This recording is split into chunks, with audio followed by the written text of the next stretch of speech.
This is the training, How to Have the Healthy Life You Want in 8 Weeks, presented by Carissa Dore. I am a licensed mental health counselor with Living Well Counseling and Wellness. We are involved with social media, so if you want to follow us on Twitter, check in with us on Twitter. It's at You Living Well, and also on Instagram at I Am Living Well. And this training, I created it basically because I know a lot of people are wanting to make some changes in their lives and really haven't been successful in the past and want to find ways to be able to stick with the resolutions and make those changes for 2016. And that's really why I put it together, because I thought it would be something that we all could benefit from. It was also very helpful for me to put this training together just for myself. Okay, so now I've lost my slides. Where are my slides? There they are. Okay, so again, if you want to join the conversation, what I was hoping is that we could follow along, have some social media interaction with Live Well, hashtag Live Well on these different social media sites. However, this is just crazy because of all of the technical difficulties. So I did get Jim. It says, we are seeing and hearing commenting and will stay on if you do. The upside to this is, yeah, right on, Jim. It is a practice run, and I'm so happy that you're bearing with us. But along the way, if you guys have any questions, just go ahead and email me, because it does look like that's what's working, and we can go from there. So anyway, this was back on this slide, which was joining the conversation. So I am on Facebook, Twitter, and Instagram. So if you want to, follow, please like our pages, all that good stuff, and that would be good. Okay, and thanks, Jim, again for keeping me posted on all of that. All right. All right, so here's what we're going to go over today. Is a little bit of an introduction on getting started, a little bit about the 8 weeks, that kind of thing. And then the next part of the training is going to cover the 8 weeks, what we'll go over it, and then a maintenance, and then we'll have time for question and answer. And it looks like we'll have to do that via email, which will be kind of crazy, but we're making it work. All right, I am recording this. The first one was recorded too. Unfortunately, there was no sound. I believe this one should have sound, so we should be good to go. And there will be a playback available that I'll send out to everyone that was registered for the webinar. Definitely ask me questions. It looks like there's a good delay on the chat box, and there were some issues with that. So go ahead and just email me, and I've got my inbox open. But I definitely want to hear your questions, your thoughts, and if you have any ideas or just something that you want to ask specifically about what you're going through, that'll help out. Now, here's the other thing I've put together just for you, because you've registered for this webinar. You'll get access to my ebook, 8 Weeks to Living Well, which it corresponds directly with this training, and it's like a workbook. So a lot of the things that I'm going to be talking about in this webinar, you'll be able to write down in the workbook. You'll be able to read and reflect and go back and all that. So I think that will be really helpful as you take on the next 8 weeks. Also, 5% discount on counseling, life coaching, and e-courses, access to the Living Well online forum, and quarterly Q&A sessions. So that will be a lot like the Google Hangouts. Hopefully we'll probably do it a little bit different, maybe a different platform than this one, since this isn't working so great for me. But the Q&A session will be just a time to be able to ask questions, to be able to get some feedback, that kind of thing. Also an access to free life balance assessment, free printable worksheets and journal pages that I'll try to have out probably once a month, some new worksheets, and then the free mini ebook and devotionals, and then of course my monthly newsletter. So that's all for you just because you decided to register for this webinar. So here we go. So here's the thing is that we are always changing. Did you know that your body is always renewing itself, that your skin is completely renewed in 2 to 4 weeks? Our lungs are constantly renewing themselves too. In about 2 to 3 weeks, the cells of our lungs surface renew. And in about 7 to 10 years, your whole body's cells replace themselves.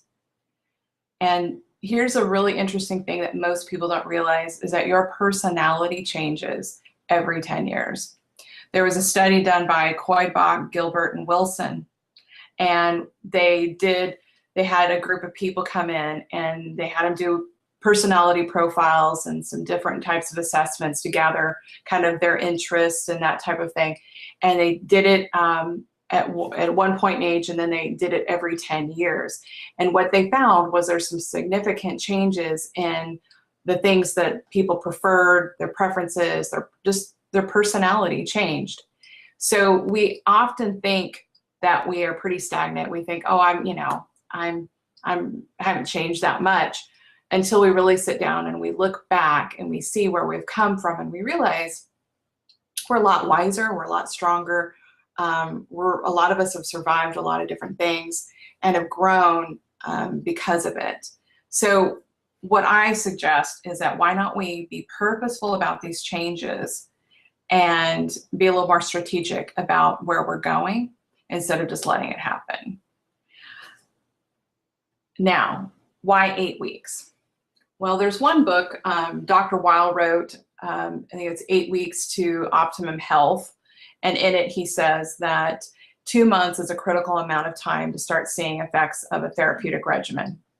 And what I've found is around 6 to 8 weeks is pretty good length of time for people to change. My line of work, I work at a hospital and I do intensive outpatient program for people who have depression, anxiety, and other mood disorders. And our program lasts about 6 weeks. And in that time, that's a really good amount of time for people to learn new skills, to make some changes, and then they're able to really see the changes really happen.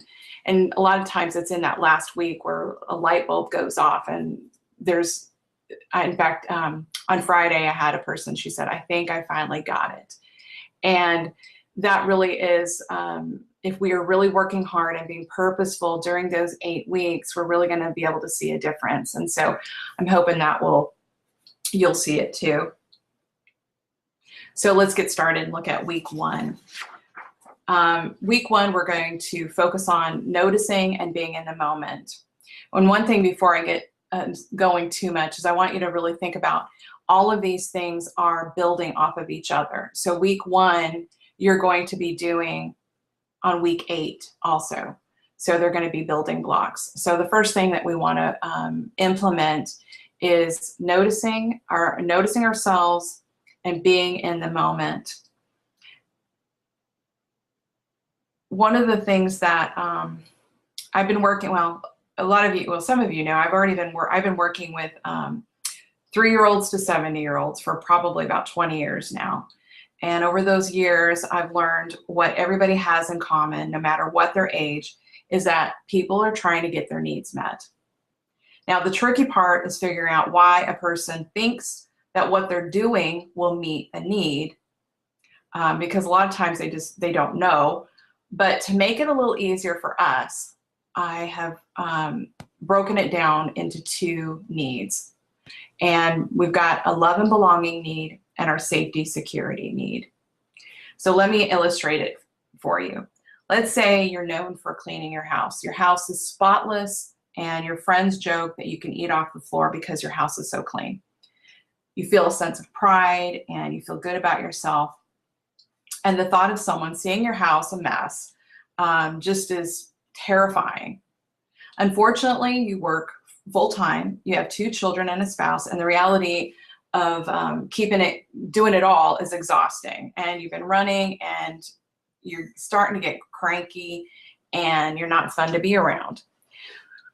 Well, something has to change. You're starting to realize that, but you just don't know what. And then in one quiet moment, you realize that you've been trying to feel significant by having a reputation of a clean house.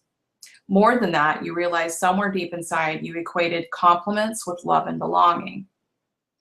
Now, the problem is that that quest to do it all perfectly has put your relationships in jeopardy, and the ones who really matter most, your spouse and your kids. And you realize that they don't care about that house. They care about you. They would probably rather, watch a movie with you, play a board game, but somewhere along the way, you thought, I have to have this perfect house, and so that people will think good things about me. So the first thing is that we got to realize that every behavior has a purpose. So whatever you are doing, there is a reason for it. And it goes back to those needs. You're trying to get your needs met. So we want to start to be a little bit more aware of why we're doing what we're doing. And awareness is that first step to change. Paying attention to the whys and the whats of our behavior is going to lead us to having more informed decisions. So you get to decide, is this behavior really working for me? If not, let's find a different way of meeting our need. And we're going to start by, again, noticing. And if a sentence you could, or something you could say to yourself is, I notice when blank, I blank. So here in this the example I give is, I notice when my boss critiques me, I eat chocolate. And then next thing you need to do is ask yourself, what need might I be trying to get met? Or am I afraid that won't get met? So could it be that I get anxious when my boss critiques me because it threatens my sense of belonging at work? Or maybe your safety because you think you might lose your job?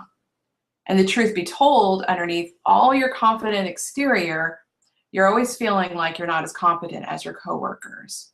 So there's this fear that if people really saw me, they wouldn't think I could do my job. So it stresses me out. And so then I fall into eating chocolate to be able to comfort the stress. And so the first part of that, again, is to notice what I'm doing and why I'm doing it, or at least when I'm doing it. Now, this is going to be really quick, and this is one of the reasons why I have this, wrote the book, so that you can go back and look at things too. But now we're going to go into week 2, and we're going to slow down and relax. And that's going to build off of this whole idea of noticing and being in the moment. One of the things that we first need to realize is how our brain and our body work. Going back to the example of your boss, and he critiques you, the first thing that happens is your brain is going to react. So the amygdala area here and the hippocampus, they basically get triggered. And they're not that smart. They're there just to keep you safe. And all of those, we got to realize too, is that those ideas about who I am and how I get my needs met, those all started probably around 7 or 8 years old, even earlier than that. And maybe you, at 7 or 8 years old, you found out that if I'm a good kid, then, people pay me compliments and that feels really good. And then when people are disappointed in me, then that doesn't feel good and I don't feel very safe. I don't feel loved. And those memories, especially the uncomfortable ones, they're all coded with different type of hormones. So when this hippocampus and amygdala gets triggered, what it does is it's looking for, like, this event right now, what does it remind me of in my past? And then it targets that particular area. And if it was an area that was stressful, and if it reminds you of a stressful time in your life, then you're going to have a stress hormones released. So then your brain goes, uh-oh, something's wrong. And automatically your amygdala and your hippocampus go into action. And then they tell your body, hey, something's wrong, be on guard. And then the next thing you know, your sympathetic nervous system is activated and it's working in tandem with other part of your brain, and your hormones are released. So you get a dumping of stress hormones. And this all happens pretty quickly. So this is all happening right here. It's not a very smart part of your brain. But why it's doing that is it's to keep you safe. Because if it didn't work, you probably would, if a smoke detector or smoke alarm went off, you just take your sweet time and not rush out the door if there was a fire. Unfortunately, for a lot of us, what happens is we never really let it calm down enough to let this part of our brain, our frontal lobe, to work. So you need to have some time for your brain to think. Once your sympathetic nervous system is activated, you go into a state of alarm, you become hyper-focused, your emotions intensify, and other parts of your body are suppressed, such as your digestion. And unfortunately, during that time, we can't think very clearly. But the good news is this process is only going to last for about 20 minutes unless we continue to keep the stress going by ruminating and telling ourselves that this is horrible. So going back to the job situation, if I sit at my desk and I'm eating my chocolate and I'm telling myself, you know, oh, this is terrible. I can't believe he said that to me. Oh my God, I'm going to lose my job. If I'm saying things like that, then I'm going to keep that stress going and the hormones going through and making me feel stressed out. Back to the noticing, like we talked about in week 1, what we want to do is be able to notice that this is happening. Ask ourselves, hey, you know, what is this all about? And being able to take a step back. Now, this is going to take a break or take some time to do this. That's why you're going to be practicing it for the whole 8 weeks. But you want to be able to take a break for at least 20 minutes and distract yourself, go for a walk. And one of the ways to activate, what we want to do is activate our parasympathetic nervous system, is by breathing. When we're in this mode of stress, when this part of our brain has been activated, what happens a lot of times is we're not even breathing. We might be very shallow breaths, or I've even noticed when I'm stressed out that I'll actually stop breathing for a minute. And to activate our parasympathetic, we're going to take a deep breath and start to slow our body down. One of the ways to do that is to do a 4-7-8 breath. And that's you breathe in for 4 seconds, you hold it for 7 seconds, and then you exhale for 8.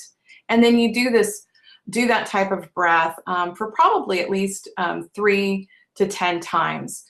When you first start out, you want to do it less because if you do it too much and your body's not used to that, you actually could probably pass out. So try the 4-7-8 breath and activate that parasympathetic. Another way to do that is, like I was saying, is to go for a walk, do some relaxation, listen to some relaxing music, practicing mindfulness, prayer, things like that, to be able to calm your body down so that then your frontal lobe will actually work. And that's important. That's one of the big things that we want to do.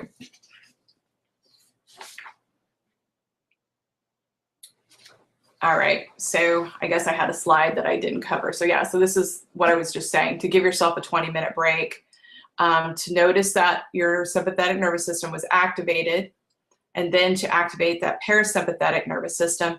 And here's a big one. Number 3 is important, is to keep a record of your triggers.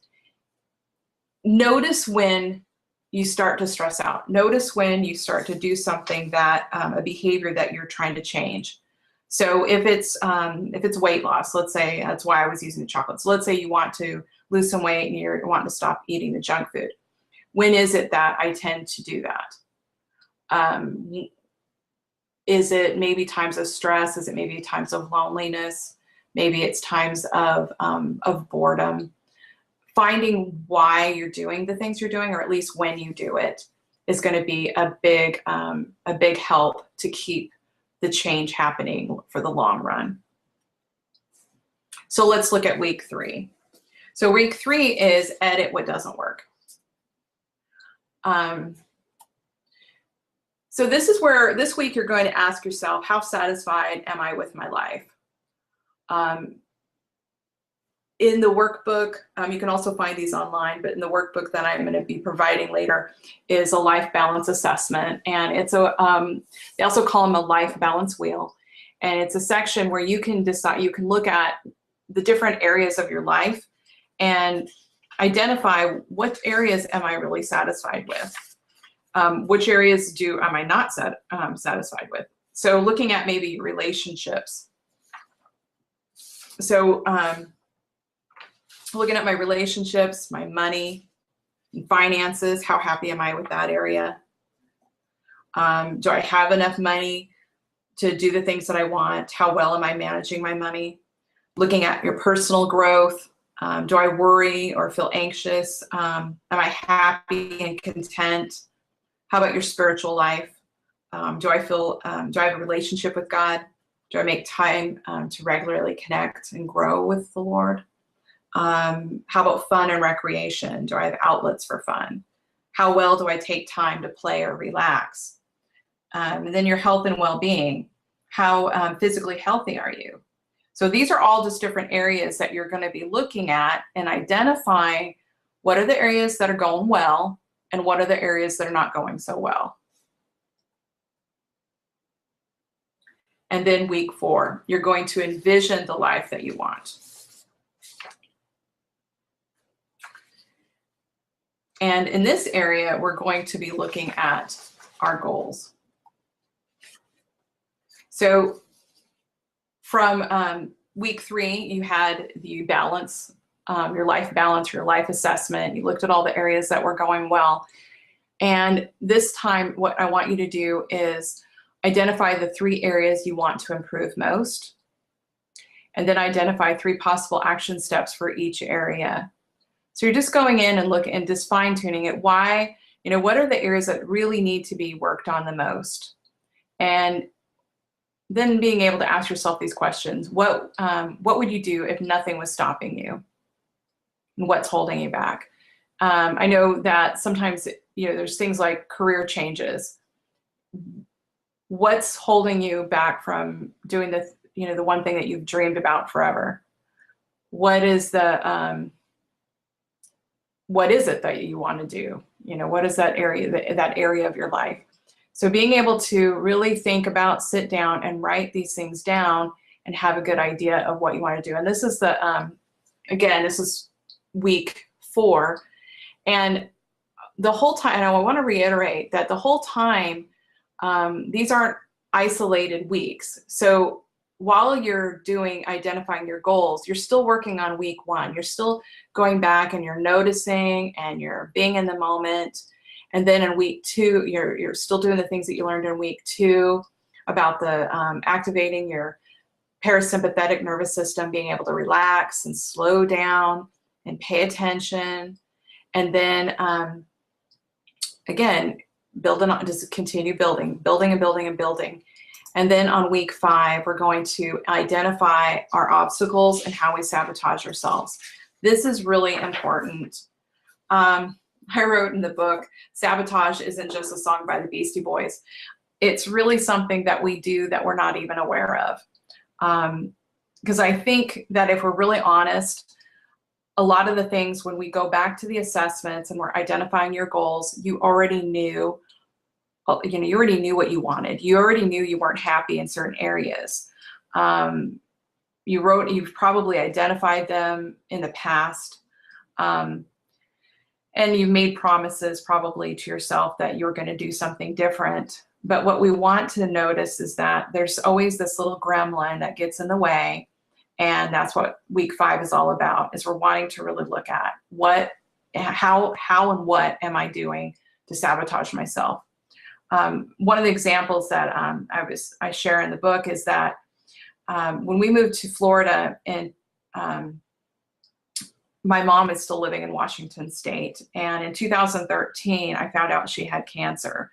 And I'm an only child, so and she was living alone, so it seemed that the best thing to do was to move her down to Florida so that she could be close to my husband and I, so we could take care of her.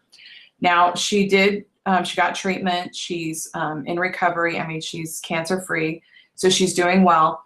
But she is getting older, and she does need my help. And so there's been more health scares along the way.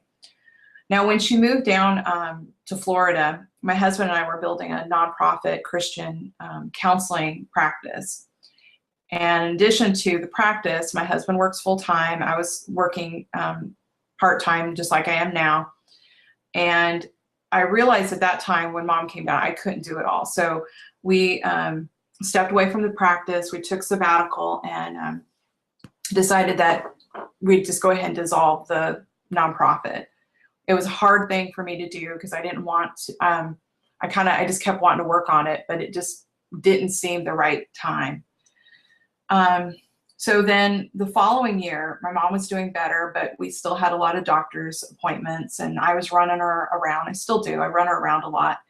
And I was working at my job that I have, but we've been getting busier in my current position, and so I have ended up working longer hours. And so I'm working long hours, I'm running my mom around, but then I would come home and I would feel very anxious and just like I needed to be doing something. The anxiety kind of built. I then was getting a little tearful, restless, and when I would get home, that anxiety would build and I would end up raiding my pantry. And then I started putting on some weight, which then kind of freaked me out. I had worked hard. I didn't want to fall back into those old habits, and I saw what was coming. So I decided to go to counseling, and I reached out to friends and family and my husband. And it took a while, but I realized what was happening. I was sabotaging myself. I was using food to numb my feelings. And I allowed my emotions and thoughts to revert back to old ways of thinking, which were, I don't work hard enough, so I'm not good enough. I had put pressure on myself to do more and then put those expectations on my husband. However, he kept telling me that he thought I did enough, but of course I kept thinking I should be doing more. But in this past year, I've had to get real with myself. One of the first things I had to do was admit I get tired when I'm home. When I come home from work at the hospital, and I need some downtime. And before, I was expecting myself to get home and start doing something productive as soon as I walked through the door. And to be honest, when I first started taking a break, when I got home, I did a lot of binge watching on Netflix. It was like I swung from one extreme to the other, but finally I got some balance. But another thing I had to admit was it bothers me that my mom is getting older and I'm seeing signs of dementia with her. In fact, to be honest, it scares me. Admitting these things about myself allowed me to release the pressure that I was putting on myself, and it allowed me to be more realistic about, what I can and can't do, and be more at peace with myself. And I know that you can let your old ways of thinking and emotion sabotage your life just like it did me. I also sabotaged my life by reverting back to old lifestyle habits, such as using food to comfort me and stop exercising.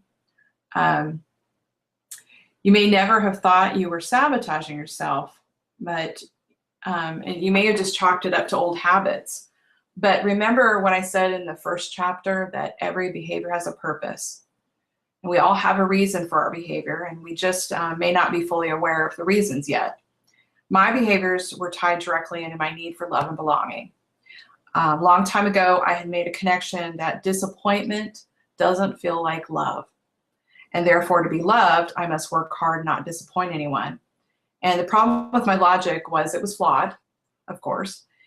First, it's impossible to never disappoint anyone. And second, I am worthy of love and belonging, even if someone's disappointed in me. In my case, I wasn't disappointing anyone. It was just all in my head, which makes it even a little bit more ridiculous, right? So it's your turn. How are you sabotaging yourself? And this is where you might want to have your journal, or when you get the workbook, being able to ask yourself, in what ways am I currently sabotaging myself? What am I doing that's just going against everything that I've been setting out to do? And where else is this a problem in my life? And it might be even helpful to ask, when else has it been a problem in my life? We tend to repeat ourselves. And then, why did I stop doing whatever you had started before?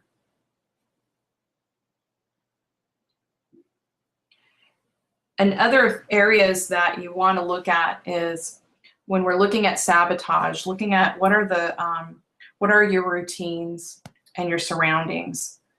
Maybe your boss expects you to work late, or you're buying snacks for the kids, but they're tempting to you. So those would be some surroundings and the routines. Looking at your self-talk and your core beliefs, being afraid of failing, maybe being afraid of abandonment, rejection, some of these things. Your lifestyle habits, your friends, your family, your peers. All those areas are little places where those gremlins of sabotage can lurk. All right, so let's go into week 6. So in week 6, we're going to make an action plan. So you've taken all those 5 weeks, you've really learned about yourself, you're more aware of kind of what might work, what might not work, how you might sabotage yourself. And so we're going to put it all in a plan. So this is where the rubber hits the road. One big thing is put them down in writing. So put those goals in writing and identify your action steps, how you're going to realistically make some changes, and then prepare a timeline. Give yourself some time limits. They don't have to be hard limits, but just give yourself some type of future, place to look towards. And then identify how you're going to monitor your progress. So sit down and ask yourself, what am I going to do to be able to look back and see how far I've gone? And now we're into week 7. And this is a really important week because you're going to be practicing and trying some things out. And so you're going to implement and try out your new behaviors. And I want us to realize that this is a place where it's not, you may actually have some really big failures in week 7, and that's okay because you're going to learn from them. So you're going to try some stuff, you may fall flat on your face, but just tell yourself that didn't work. So one of the examples, I had started practicing yoga, I started doing yoga, and I had thought I was going to do it in the afternoons. Like I get home most of the time around 3, so I'll just do yoga then.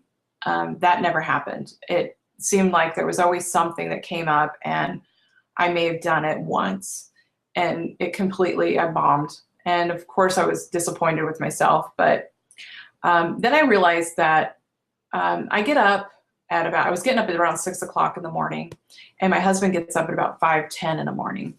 And if you're married, you probably know that, when one person gets up, it's really hard to sleep through the other person being up. So when he gets up, I'm usually, I wake up anyway. So what I decided to do was get up a half hour earlier. So I thought, I'll just get up at 5:30. And so I get up, I make my breakfast, and I do my devotions, and then I do 30 minutes of yoga, and then get ready for work. And what I found is that works. So it was something I had been wanting to do for a really long time, but had scheduled it at a really poor time for me. Doing it in the morning, there's no distractions, nobody's really home. I'm really able to, there's just nothing that's going to keep me from doing it. And so I've been pretty successful at doing it. There's some days that I won't, but I've been doing it at least 4 times a week, where before I was doing it more like once every 6 months. So you can see there was some progress there. So implement and try out those new behaviors and be honest with what's working and what's not working. And that gets us into 8, which practice what works. So once you've found something that's working well, keep doing it. And like I said, you go back to your goals, look at what you're liking, and if it doesn't come natural and it doesn't feel comfortable, then just scratch it and try something else. What I found is a lot of times the things that we push too hard on really never last. The things that really just come together are the ones that really last. Those are the things that last. So practice what works. And then now we're into maintenance. So you've had 8 weeks, you've been building week after week. How are you going to keep this thing going? And so every few months, just sit down and review, go over what you did, and look at, is this really working? Is this, am I making the progress that I want to make? And really look at how far have you come? Because remember, at the very beginning, I said that, we're constantly changing. And it's easy to take for granted the change that you have made when you're in the middle of it. And it's not until you sit down and really write down and look on paper how far you've come that you realize that, really I have made some changes. They might have been small, but I'm definitely not the person that I was before. And that's really where I'm hoping that you'll get from this training overall, is that we're going to make small changes. And eventually those little tiny changes are going to make big changes. My husband and I like watching those home improvement shows. We're hoping to redo our house someday. And so we get in, I think we torture ourselves a little bit with watching them. But one of the days I was watching them lay a floor, and they were laying wood floors. And the guy was talking about how they make a straight line and they have to match up the line because if they don't, just if they get off by just a little tiny, fraction, what happens is that by the end of the, couple feet down the way, it can be an inch off. And that's how it is for us. And it's a good thing for us, is that we're going to make these little tiny changes, and they're going to alter our course a little bit in the direction where we want to go. And then in a couple months, a year from now, 2 years from now, 10 years from now, we're going to be a lot different than we were when we first started. And so celebrate your successes and really be happy for where you are right now and where you're going. All right, well, that leads us to the questions. So if you have any questions for me, please email me and let me know. And I'd love to be able to answer your questions specifically to what you're going through. But while you're doing that, I do want to wrap up what we've talked about. Is we talked about how in week 1, you're going to notice and be in the moment, and being aware of what needs that you have been trying to get met by doing the behaviors that you are doing right now that maybe aren't working so well for you. And then you're going to move into week 2, and you're going to build on week 1 by slowing down, relaxing, and activating that parasympathetic nervous system. And as you do that, we're going into week 3, and we're going to edit what doesn't work. So we're going to look at how we're satisfied we are with our life, and start getting rid of the things that we don't like about it. And then moving into 4, start beginning to dream about what we want for our life. What is it that we want to do? What is the dream that we have for ourselves that maybe we just didn't do before? And then week 5, you're going to look at, take an honest look at how are you sabotaging yourself. And then week 6, you're going to make that action plan and start putting the rubber to the road and seeing some movement. And then we move into week 7, you're going to implement and try out those new behaviors, even if they don't work so well, because you get to change them, and then you get to keep what works. and practice what works. So I appreciate you following along with me all this time, and I've really enjoyed putting this together, and I guess that would be it. So thank you so much again for watching this webinar. If you have any questions, again, like I said, just go ahead and email me even after the webinar. And